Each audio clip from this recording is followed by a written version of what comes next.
नमस्कार, आप देख रहे हैं रफ्तार मीडिया में आपके साथ प्रियंका मलिक। हाजिर उत्तराखंड की तमाम छोटी बड़ी खबरें लेकर खबरों का रुख करेंगे, लेकिन सबसे पहले डालेंगे एक नजर हेडलाइंस पर। गैरसैंण में बजट सत्र के तीसरे दिन सदन में गूंजा कानून व्यवस्था का मुद्दा। दिन दहाड़े मर्डर और अंकिता केस को लेकर उठाए सवाल। भूमिधर कानून को लेकर भी विपक्ष ने सरकार को घेरा। भराड़ीसैंण के विधानसभा भवन में होंगी शादियां, वेडिंग डेस्टिनेशन बनाना चाहते हैं मंत्री सतपाल महाराज। पर्यटन मंत्री के बयान पर गरमाई सियासत। उत्तराखंड के मठ मंदिरों में गैर हिंदुओं की एंट्री पर बैन। बीकेटीसी के अधीन आने वाले बद्री, केदारनाथ समेत 47 मंदिरों में रहेगी गैर सनातनियों के प्रवेश पर रोक। और प्रदेश में भी गैस सिलेंडर को लेकर मची मारामारी। एजेंसियों पर उमड़ी भारी भीड़। सिलेंडर की किल्लत से उपभोक्ता हुए परेशान। हेडलाइंस के बाद बुलेटिन में सबसे पहले बात करेंगे विधानसभा सत्र की। गैरसैंण में चल रहे बजट सत्र के तीसरे दिन सदन में कानून व्यवस्था का मुद्दा गूंजा। विपक्ष ने राज्य में बिगड़ती कानून व्यवस्था को लेकर कई सवाल उठाए, जिस पर संसदीय कार्य मंत्री सुबोध उनियाल ने विपक्षी सदस्यों के सवालों का जवाब देते हुए कहा कि राज्य में पुलिस प्रशासन कानून व्यवस्था को सुदृढ़ बनाने का काम कर रही है। अपराधियों को पकड़ने और उन्हें सजा देने का भी काम लगातार किया जा रहा है।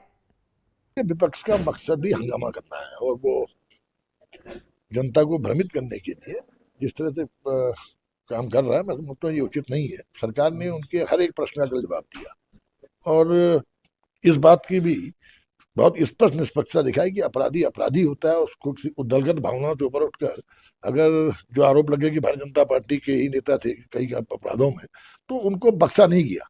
उसको अपराधी ही मानते हुए उसके खिलाफ कार्रवाई की गई, गिरफ्तार किया गया। बेल भी उनकी जो स्टे हाईकोर्ट पे उन्होंने लिया था गिरफ्तारी पे, उसको भी खारिज कराने का काम किया गया कई केसेस में। तो सरकार पूरी निष्पक्षता के साथ, पूरी तत्परता के साथ जब भी यहाँ पर इस तरह की घटनाएं हुई हैं तो उसमें तत्काल कार्रवाई करते हुए 2 दिन के अंदर गिरफ्तारियां करना, मर्डर का खुलासा करना है, तो तमाम चीजें देखिए। वहीं सत्र में विपक्ष ने भूमिधर कानून का मुद्दा उठाते हुए कहा कि पशुपालक बनकर लोगों ने जंगलों में रहकर अपने क्षेत्र को बसाया है और आज सरकार उनको हटाने का काम कर रही है। उन्होंने कहा कि 1980 में वन संरक्षण अधिनियम लागू होने के बाद जिस क्षेत्र में लोग लंबे समय से रह रहे हैं वो आज वन क्षेत्र में आ गई है, जिसके कारण लोगों को बेघर किया जा रहा है। लेकिन 2006 में पारित हुए वन अधिकार कानून के तहत लंबे समय से रह रहे लोगों को मालिकाना हक मिलना चाहिए। सरकार को अंतिम छोर पर बैठे व्यक्तियों को भी भूमिधर अधिकार का लाभ देना चाहिए। मैं तो 2017 से इसको लेके आता हूं और बड़ा दुर्भाग्य का विषय है कि 2018 में उस समय सतपाल महाराज जी ने एक आश्वासन दिया था कि हम इसका जो है प्रशिक्षण करेंगे और ये भूमि उनको देंगे, लेकिन मैं 2022 तक देखते रहा, वो कहीं भी जो है आश्वासन समिति में वो मामला नहीं पहुंच पाया। आज फिर पुनः मैंने उस मामले में रखा है, चाहे नया बस्ती से लेके हमारा गुंजी तक, जिसको भाजपा प्रथम गांव कहती है, हम आखिरी गांव कहते हैं गुंजी। वहीं गैरसैंण में विधानसभा सत्र के दौरान पेश किए गए देवभूमि परिवार विधेयक को लेकर मुख्यमंत्री पुष्कर सिंह धामी ने कहा कि देवभूमि की मूल संस्कृति और परंपरा को बनाए रखने के लिए ये योजना लाई जा रही है। भावी पीढ़ी के लिए ये मील का पत्थर साबित होगी। वहीं कांग्रेस विधायक काजी निजामुद्दीन ने कहा कि सरकार का ये पॉलिटिकल स्टंट है। 14 सालों से केंद्र और 9 सालों से राज्य में बीजेपी की सरकार है, लेकिन विकास के मुद्दों से हटकर भाजपा लोगों को गुमराह करने का काम कर रही है। पूरे देवभूमि का जो आने वाले समय में डेमोग्राफिक रूप से, यहाँ के सांस्कृतिक रूप से, किसी भी प्रकार से यहाँ की जो देवत्व है उसको नुकसान न हो, देवभूमि का मूल अस्तित्व बना रहे, उसको लेकर ये योजना लाई गई है।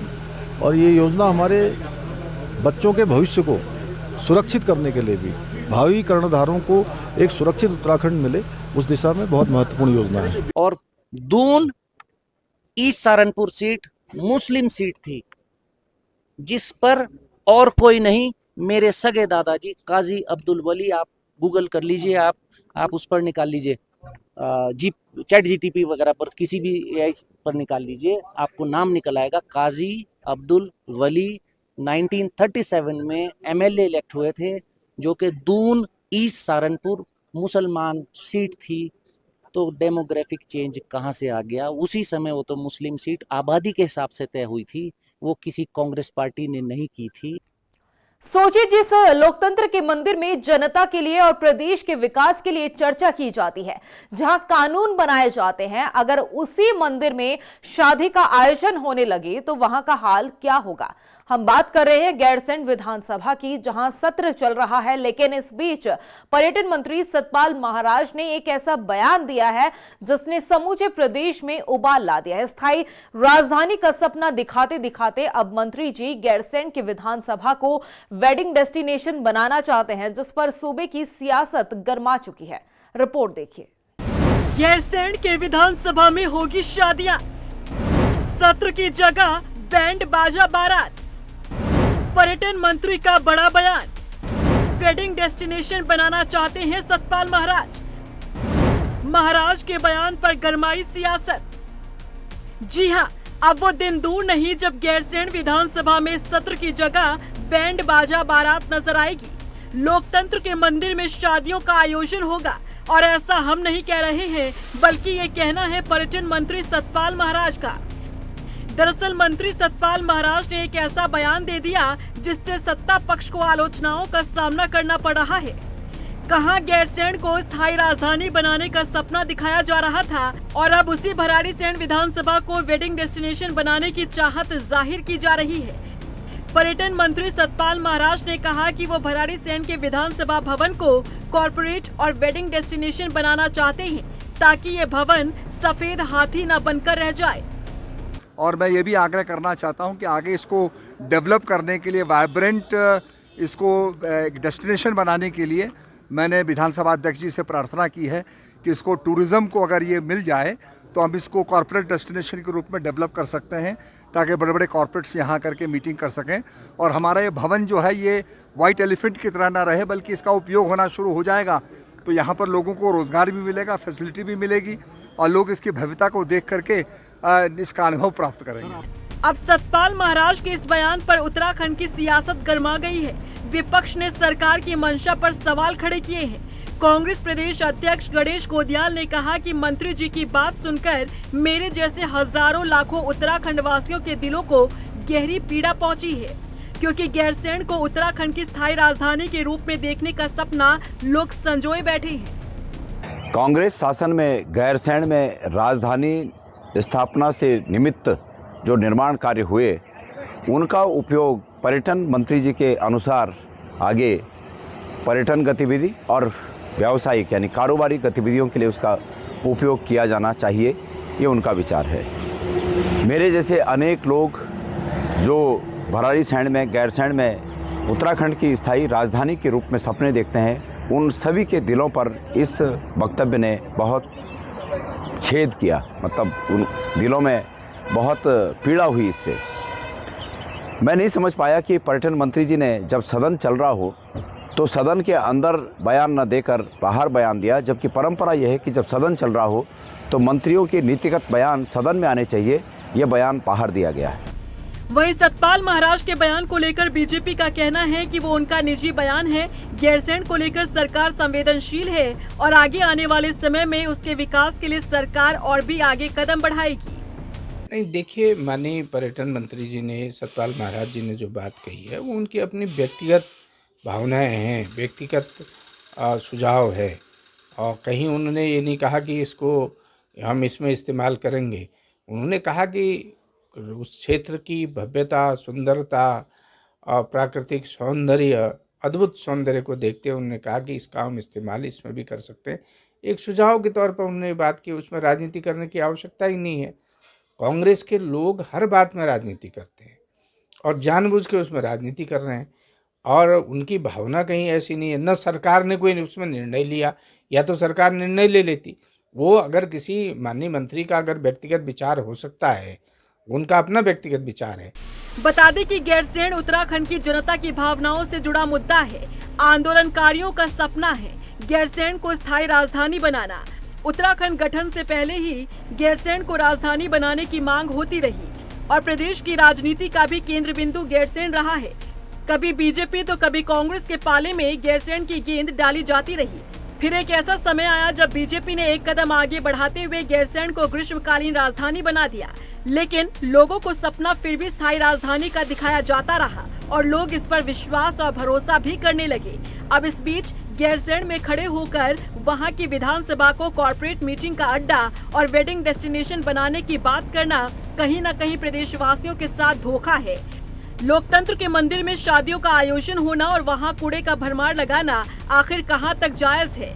उदाहरण के तौर पर औली का डेस्टिनेशन वेडिंग मामला ही देख लीजिए। जब गुप्ता बंधुओं ने वहां शादी का आयोजन करवाया था, न जाने कितना टन कूड़ा वहां छोड़ दिया गया, जिससे प्रदेश की छवि धूमिल हुई और गंदगी का अंबार भी लगा।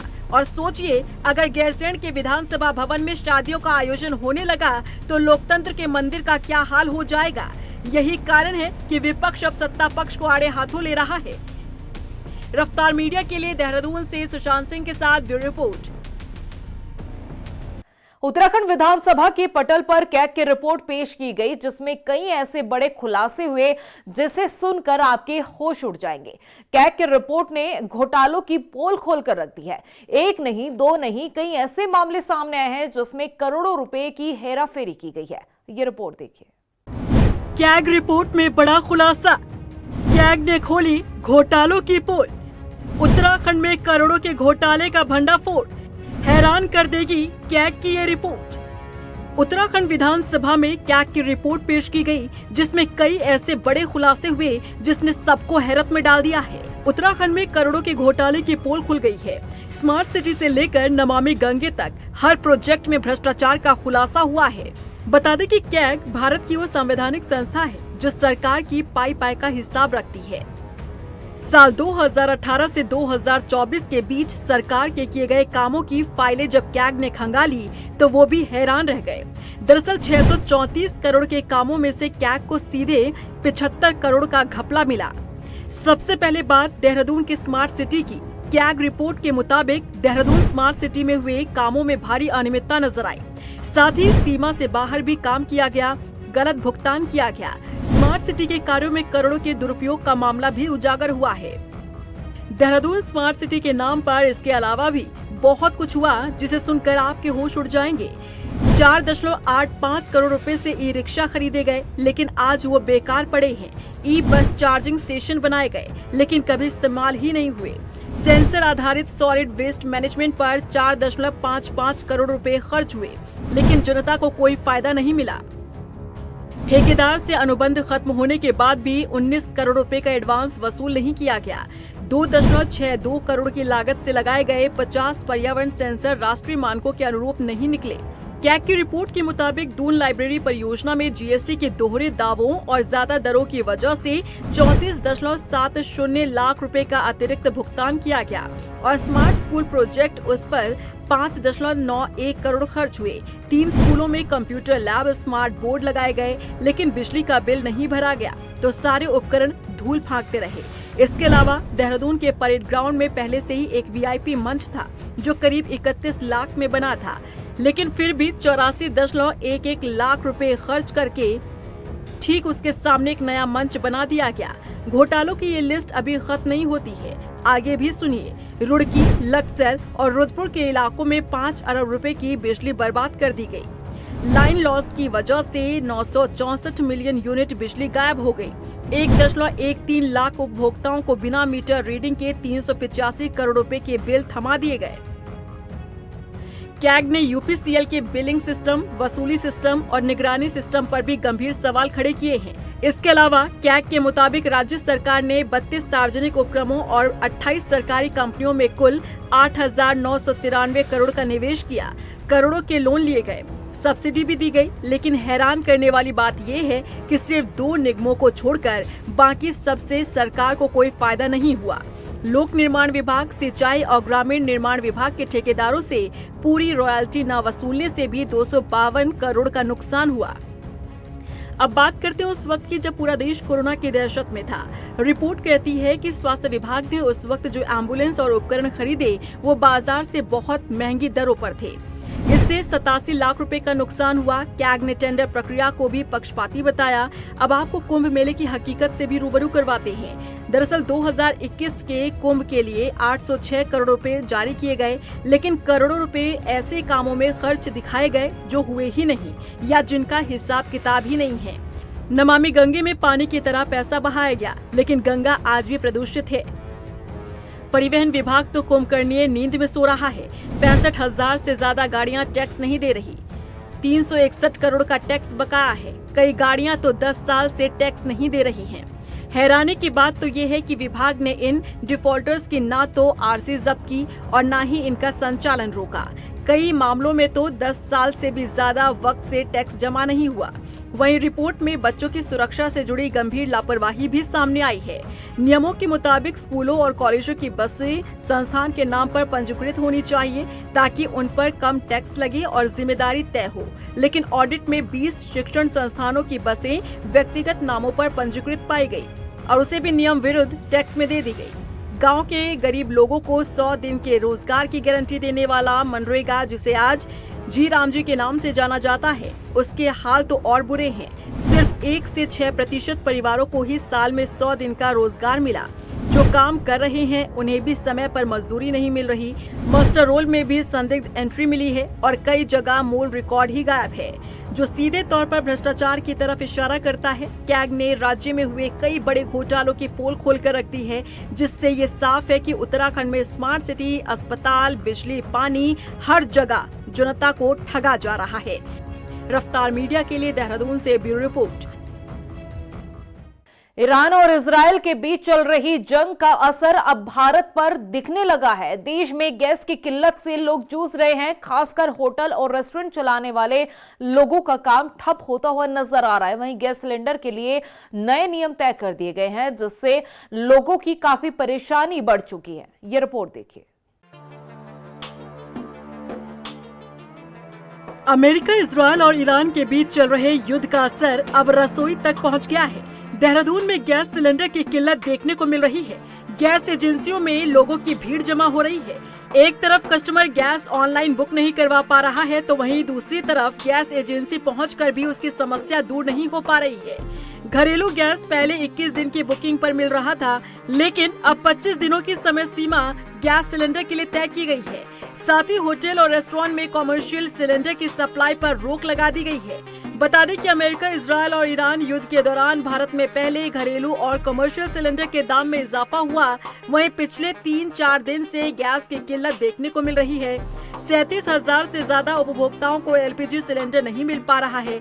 आपूर्ति विभाग के आंकड़ों के मुताबिक देहरादून में करीब 7,81,000 घरेलू गैस उपभोक्ता हैं। पिछले महीने करीब 5,67,000 घरेलू सिलेंडर की आपूर्ति की गई। 44,201 कमर्शियल सिलेंडर बिके। इसके हिसाब से जिले में औसतन रोजाना करीब 18,900 घरेलू सिलेंडर, 1,400 कमर्शियल सिलेंडर की खपत होती है। 2 दिनों की बैकलॉग से जिले में इस समय करीब 37,000 से अधिक उपभोक्ताओं, 2,800 के करीब कमर्शियल उपभोक्ताओं को गैस का इंतजार है। देहरादून में 62 गैस एजेंसियों से उपभोक्ताओं को गैस आपूर्ति की जाती है। गैस सिलेंडर की आपूर्ति कम होने के कारण अब उपभोक्ता गैस एजेंसियों के चक्कर लगा रहे हैं। गैस एजेंसी संचालक उपभोक्ताओं को समझाने की कोशिश कर रहे हैं। गैस एजेंसी संचालक का कहना है कि जिस नंबर पर ऑनलाइन बुकिंग की जाती है, उसमें कुछ समस्या आने के कारण दूसरा नंबर जारी किया गया है। नया एक व्हाट्सएप नंबर आईओसी ने दिया हुआ है, वो नंबर मैं आपको बता देती हूँ। वो है 756824। उस पर व्हाट्सएप पे ऐड कीजिए उस नंबर को। उस पर रिफ़िल करके REFIL रिफ़िल करके मैसेज सेंड कीजिए।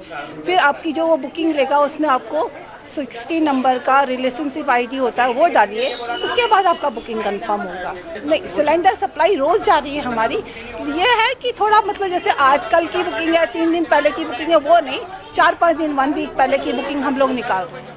गैस सिलेंडर की किल्लत के बाद प्राथमिकता घरेलू गैस उपभोक्ताओं को दी जा रही है, लेकिन कमर्शियल सिलेंडर की आपूर्ति प्राथमिकता के आधार पर अस्पतालों और शिक्षण संस्थानों को की जा रही है। होटल और रेस्टोरेंट में फिलहाल गैस सिलेंडर की सप्लाई कम कर दी गई है और कुछ गैस एजेंसी ने होटल और रेस्टोरेंट में गैस सिलेंडर की सप्लाई बंद कर दी है। युद्ध के कारण देहरादून में गैस सिलेंडर की किल्लत देखने को मिल रही है। ऐसे में जिला आपूर्ति अधिकारी भी अपील कर रहे हैं कि उपभोक्ताओं को पैनिक होने की जरूरत नहीं है। देखिए, थोड़ा सा ये अभी पब्लिक में जो पैनिक की स्थिति हो गई है और वही गिने चुने नंबर हैं तो शायद जो है अब लेकिन ये नंबर ये 24 घंटे काम कर रहे हैं, तो इसलिए थोड़ा सा अगर पेशेंस रख के, धैर्य रख के अगर काम किया जाए, नंबर बुकिंग की जाएगी तो बुकिंग हो जाएगी। रफ्तार मीडिया के लिए देहरादून से हिमांशु चौहान की रिपोर्ट। वहीं रुद्रपुर में भी गैस सिलेंडर को लेकर मारामारी मची हुई है और इस बीच जिलाधिकारी नितिन सिंह भदौरिया ने जनपद वासियों से संयम और सहयोग बनाए रखने की अपील की है। उन्होंने कहा है कि प्रशासन लगातार स्थिति पर नजर बनाए हुए हैं। आवश्यक आपूर्ति को सुचारू बनाए रखने के लिए संबंधित विभागों को निर्देश भी दिए गए हैं। इसके साथ ही घरेलू गैस सिलेंडर की बढ़ती कीमतों के विरोध में दिनेशपुर में कांग्रेस कार्यकर्ताओं ने केंद्र सरकार के खिलाफ जमकर प्रदर्शन भी किया। देखिए, आज जो हमने ये पुतला इसलिए फूका कि आए दिन जो है गैस की कीमतें बढ़ रही है। अभी 2-4 दिन पहले ही 60 रुपया जो है गैस की कीमत बढ़ा दिए गए। तो ये जो है ये जो है महिलाओं के किचन में आग लगाने का काम कर रहे हैं। पहले तो इन्होंने दाल रोटी को खत्म किया, अब जो सिलेंडर है उसको भी ये लोग इसमें इतना दाम बढ़ा रहे हैं कि महिलाओं के लिए किचन संभालना मुश्किल हो रहा है। हुआ करता था 2014 से पहले, बहुत हुई महंगाई की मार। अब की बार मोदी सरकार, आज 2026 हो गए, इन 11 सालों में देश की जनता को चूसने का काम किया है। आज महिलाएं त्रस्त है। 450 से लेकर 1200 रुपए तक अब सिलेंडर के दाम बढ़ गए हैं। वहीं हल्द्वानी में भी कमर्शियल गैस सप्लाई बंद होने के बाद घरेलू एलपीजी सिलेंडर की कालाबाजारी की शिकायतों पर प्रशासन सतर्क हो गया है। एडीएम विवेक राय ने कहा है कि एलपीजी की कोई कमी नहीं है और वितरण बुकिंग के बाद डीएसपी कोड और ओटीपी के आधार पर होगा। वहीं उपभोक्ताओं को 25 दिन बाद ही अगली गैस दी जाएगी और स्टॉक करने पर रोक रहेगी। अधिकारियों को जांच कर सख्त कार्रवाई के निर्देश दिए गए हैं। अलग अलग तरीके की भ्रांतियां जो है बाजार में लोगों के बीच में फैली हुई हैं, जिसको लेकर जिलाधिकारी महोदय के निर्देश थे कि गैस एजेंसियों के साथ, वितरकों के साथ, जो हमारी आईओसी, एचपीसीएल और भारत गैस एजेंसी है उसके प्रतिनिधियों के साथ, जिला पूर्ति अधिकारी के साथ, हमने हमारे मजिस्ट्रेट साहिबान के साथ एक बैठक कर ली जाए और एक आप लोगों के चैनल के माध्यम से जनता में एक संदेश जाना चाहिए कि किसी प्रकार की कोई क्राइसिस जो है गैस की नहीं है। भारत सरकार की तरफ से जो गाइडलाइन आई है उसमें भी घरेलू गैस के लिए जो है फर्स्ट प्रायोरिटी रखी गई है। वहीं मसूरी में भी गैस और तेल की किल्लत के चलते लोग गैस एजेंसी और पेट्रोल पंप पर लंबी कतारों में खड़े नजर आए। कई होटल और रेस्टोरेंट स्वामी कमर्शियल गैस सिलेंडर की भारी कमी से परेशान दिखाई दी है, जिसकी वजह से छोटे बड़े रेस्टोरेंट बंद होने की कगार पर आ गए हैं। सर यहाँ पे कम से कम 2 घंटे से खड़े हो रखे हैं। सारे यहाँ देखिए इतनी लंबी लाइन, इससे पहले तो 2 लाइनें लगी हुई थी। यहाँ बहुत दिक्कत का सामना करना पड़ रहा है हमें। और अभी आपको पता ही आने वाला सीज़न, अब सीज़न शुरू होने वाला है और गैस नहीं होगी तो कैसे चलेगा। हम लोग तो पर्यटन पे ही डिपेंड करते हैं पूरा। होटल जितने मसूरी 90% मेरे ख्याल से तो ये रोजगार पर्यटन पे ही है। हाँ जी, पब्लिक थोड़ा परेशान हो जाती है पीछे से कि गैस की किल्लत हो रही है इस वजह से ना। पर अब घरेलू गैस की तो कोई प्रॉब्लम नहीं है, बस थोड़ा सा ये है कि केवाईसी होनी अनिवार्य है और बुकिंग करना जरूरी है। बिना बुकिंग के नहीं मिल रहा है। 25 दिन का वो चल रहा है, 25 दिन का गैप के बाद ही आपको मिलेगा। चारधाम यात्रा पर आने वाले श्रद्धालु कृपया ध्यान दें, बीकेटीसी ने चारधाम को लेकर एक बड़ा फैसला लिया है जो जानना आपके लिए बेहद जरूरी है। अब बद्रीनाथ और केदारनाथ समेत 47 मंदिरों में गैर हिंदुओं की एंट्री पर रोक लगा दी गई है, यानी कि अब गैर हिंदू चारधाम यात्रा नहीं कर सकेंगे। रिपोर्ट देखिए। चारधाम यात्रा पर आने वाले श्रद्धालु कृपया ध्यान दें, बीकेटीसी ने लिया बड़ा फैसला, गैर हिंदुओं की एंट्री पर लगी रोक। अगर आप चारधाम यात्रा पर आने का प्लान तैयार कर रहे हैं तो आपके पास ये जानकारी होना जरूरी है, नहीं तो आपकी परेशानी बढ़ सकती है। दरअसल बीकेटीसी ने चारधाम यात्रा को लेकर बड़ा फैसला लिया है। इस बार गैर हिंदू चारधाम यात्रा पर नहीं आ पाएंगे क्योंकि उनकी एंट्री पर रोक लगा दी गई है। बता दें कि उत्तराखंड चारधाम यात्रा 19 अप्रैल से शुरू होने जा रही है। इस दिन गंगोत्री और यमुनोत्री धाम के कपाट खुलेंगे और इस बार चारधाम यात्रा में कई तरह के बदलाव किए गए हैं। चारधाम में मोबाइल बैन का निर्णय सरकार पहले ही ले चुकी है। वहीं बद्री केदार मंदिर समिति ने धामों में गैर हिंदुओं की एंट्री पर रोक लगा दी है। इस बार चारधाम यात्रा के दौरान केदारनाथ और बद्रीनाथ धाम परिसर में गैर हिंदू प्रवेश नहीं कर पाएंगे। इसके साथ ही बीकेटीसी ने उनके अधीन आने वाले 45 अन्य मंदिरों में भी गैर हिंदुओं की एंट्री पर बैन लगा दिया है। बद्री केदार मंदिर ने क्या फैसला लिया है अभी पूरी तरह से सरकार के पास नहीं आया है, लेकिन हम लोग एक्ट को देखेंगे। सरकार की जो वहाँ पर स्टेक होल्डर्स और बद्री केदार मंदिर समिति और हमारे तीर्थ पुरोहित और जो एक्ट हैं पहले से मान्यता है, उन सबका अध्ययन करेंगे, उसके बाद उस पर जो है आगे बढ़ेंगे। बीकेटीसी के इस फैसले पर केदारनाथ की स्थानीय विधायक आशा नौटियाल ने भी रिएक्शन दिया है। उन्होंने कहा कि वो लंबे समय से धार्मिक स्थलों की मर्यादा बनाए रखने की पक्षधर रही है। देखिए, मंदिर और केदारनाथ मंदिर हमारे चारों धाम आस्था के बहुत बड़े केंद्र हैं, जहां दुनिया के लोग आस्था और श्रद्धा को लेकर आते हैं।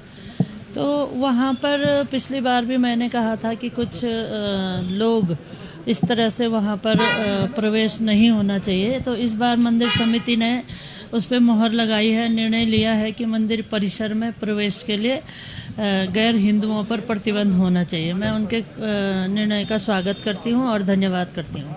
वहीं मंत्री गणेश जोशी ने भी बीकेटीसी के फैसले का स्वागत किया है। क्या मक्का मदीना में सनातनी लोग जा सकते हैं क्या? जब हम वहाँ पर नहीं जा सकते तो जो हमारा ये आस्था के केंद्र हैं बद्री, केदार, गंगोत्री, यमुनोत्री, उसके लिए मंदिर समिति ने ये फैसला लिया है। एक जनभावना भी उसके साथ में है, ये स्वागत योग्य है। इसके लिए मैं मंदिर समिति का विशेष आभार व्यक्त करता हूँ। और यही नहीं, हमारी माननीय मुख्यमंत्री जी ने भी, अन्य लोगों ने भी इसमें स्टैंड लिया है, उनका भी आभार करता हूँ। बता दें कि बीकेटीसी ने जिन 47 मंदिरों में गैर हिंदुओं के प्रवेश पर रोक लगाई है, उनमें बद्रीनाथ, केदारनाथ धाम के साथ ही त्रियुगी नारायण मंदिर, नरसिंह मंदिर, विश्वनाथ मंदिर, ओमकारेश्वर मंदिर समेत कई मंदिर हैं जहां गैर हिंदुओं के प्रवेश पर रोक लगा दी गई है। इसीलिए ये जानकारी आपके पास होना जरूरी है, ताकि चारधाम यात्रा पर आने से पहले लोग इस फैसले को ध्यान में रखकर आगे बढ़े। रफ्तार मीडिया के लिए गैरसैंण से अशोक कुमार के साथ देहरादून से ब्यूरो रिपोर्ट। वहीं कुमाऊनी लोकगीतों के सुविख्यात गायक और सांस्कृतिक कर्मी दीवान कनवाल के निधन से शोक की लहर है। अल्मोड़ा मुख्यालय के खतियाड़ी गांव निवासी दीवान कनवाल, जिन्हें लोग प्यार से दीवानदा के नाम से जानते थे, पिछले कुछ समय से वो बीमार चल रहे थे। उनका उपचार हल्द्वानी के एक निजी अस्पताल में चल रहा था। हाल ही में उनका एक ऑपरेशन भी हुआ था। उपचार के बाद वो कुछ दिन पहले ही अपने घर लौटे थे, लेकिन बुधवार सुबह अपने आवास पर उन्होंने अंतिम सांस ली है। दीवान कनवाल कुमाऊनी लोक संगीत की दुनिया का जाना पहचाना नाम थे। उनकी मधुर आवाज ने लंबे समय तक श्रोताओं के दिलों पर राज किया है। आज लोक साहित्य जगत, लोक संस्कृति जगत और पूरे कला जगत के लिए हमारे उत्तराखंड में एक शोक का दिन है। एक इतिहास के पन्नों में चढ़ गई एक गाथा, दीवान कनवाल जी का जाना अचानक दिल को झकझोर गया। वहीं देहरादून के मांडूवाला के जंगल में महिला का शव मिलने से क्षेत्र में सनसनी फैल गई। सूचना के बाद मौके पर पहुंची पुलिस ने शव को कब्जे में लेकर जांच शुरू कर दी है। बताया जा रहा है कि शव 4 से 5 दिन पुराना है, जो सड़ी गली अवस्था में मिला है। वहीं शव की अभी तक शिनाख्त नहीं हो पाई है। वहीं टनकपुर में चल रहे मां पूर्णागिरी मेले में मीडिया सेंटर न होने और बूम वन विभाग बैरियर सठुलीगढ़ तक करीब 6 किलोमीटर मार्ग में पेयजल टैंकर की कमी से तीर्थ यात्री और मीडिया कर्मचारियों को दिक्कतें हो रही हैं। वहीं इस पूरे मामले को लेकर संज्ञान लेते हुए मेला मजिस्ट्रेट और एसडीएम अनुराग आर्य ने जिला पंचायत को जल्द मीडिया सेंटर स्थापित करने और जल संस्थान को मार्गों में जल टैंकर लगाने के निर्देश दिए गए। उन्होंने कहा है कि मां पूर्णागिरी धाम आने वाले श्रद्धालुओं को किसी तरह की कोई परेशानी न हो, इसका पूरा ध्यान रखा जा रहा है। के लिए तो हमने उनको रखा हुआ है, सरस वालों को, वो काम कर रहे हैं। उनके द्वारा जगह जगह पर सभी व्यवस्था की जा रही है। और जहाँ तक पानी की व्यवस्था है, पानी के लिए जल संस्थान को निर्देशित किया और जगह जगह पर हम समय समय पर जांच भी कर रहे हैं। पानी, पेयजल उनको समय समय पर उपलब्ध होता रहे, तो इसलिए हमने उनकी भी व्यवस्था की हुई है। और जैसे अगर कभी आग लगने की घटनाएँ होती हैं तो उसके लिए हमारी फायर टीम के साथ सामंजस्य बना हुआ है और फायर टीमें हमारी 3 जगहों पर तैनात हैं। रुड़की के भगवानपुर में चोरी की चौंकाने वाली घटना सामने आई है। बता दें कि विद्युत विभाग के दफ्तर के पास खड़ी विभागीय गाड़ी का शीशा तोड़कर नाबालिग बच्चे लाखों रुपए लेकर फरार हो गए। वायरल हो रहे वीडियो में साफ देखा जा सकता है कि बच्चों ने ईंट मारकर शीशा तोड़ा और गाड़ी में रखी नकदी को लेकर वो भाग निकले। पुलिस ने कुछ नाबालिगों को हिरासत में लेकर उनसे पूछताछ शुरू कर दी है। मामला मेरे संज्ञान में आया है। हमारे जज है विनीत कुमार भगवानपुर के, इनकी गाड़ी में जो कैश कलेक्शन का पैसा रखा हुआ था, कुछ शरारती तत्व थे बच्चे, जो जैसे सीसीटीवी कैमरे में पता चला है, उन्होंने पैसे चुराते हुए दिखे हैं। तो इसकी पुलिस जांच कर रही है। पुलिस में तहरीर दे दी थी हमने कल ही, जो भी जब कार्रवाई होगी हम उसके साथ। गदरपुर के तिलपुरी गांव में इन दिनों आसमान में गिद्ध मंडराते हुए नजर आ रहे हैं। वहीं गिद्ध लोगों का ध्यान भी अपनी तरफ खींच रहे हैं। आपको बता दें कि कुछ समय पहले इनकी संख्या में काफी कमी देखने को मिल रही थी, लेकिन एक बार फिर से क्षेत्र में गिद्ध नजर आ रहे हैं। इसके साथ ही जीव विज्ञान वैज्ञानिक डॉक्टर आशुतोष त्रिपाठी ने कहा कि ये जीव मृत पशुओं को खाकर वातावरण को साफ रखने में अहम भूमिका निभाते हैं। दरअसल जो चाहे हम आप हों या दूसरे जानवर हों या गिद्ध हो, गिद्ध हो, उसे भी खाने के लिए खाना चाहिए और खाना शुद्ध होना चाहिए। खाने की जब क्वालिटी डाउन होगी तब परेशानी होगी। और समस्या क्या है कि जो गिद्ध का खाना है वो मरे हुए जीव है, वो मरे हुए जीवों का भक्षण करता है, उनकी बॉडी को खाता है। और ये कई बार ऐसा देखा गया है कि कुछ जीवों की जो डेथ है वो इस कारण से हो जाती है कि उन्होंने कुछ दवा खाई। और प्रदेश की खबरों में इतना ही। फिर हाजिर होंगे कुछ और खास खबरों के साथ। तब तक के लिए मुझे दे इजाजत। नमस्कार। गैरसैंण में बजट सत्र के तीसरे दिन सदन में गूंजा कानून व्यवस्था का मुद्दा। दिन दहाड़े मर्डर और अंकिता केस को लेकर उठाए सवाल। भूमिदर कानून को लेकर भी विपक्ष ने सरकार को घेरा। भराड़ीसैंण के विधानसभा भवन में होंगी शादियां। वेडिंग डेस्टिनेशन बनाना चाहते हैं मंत्री सतपाल महाराज।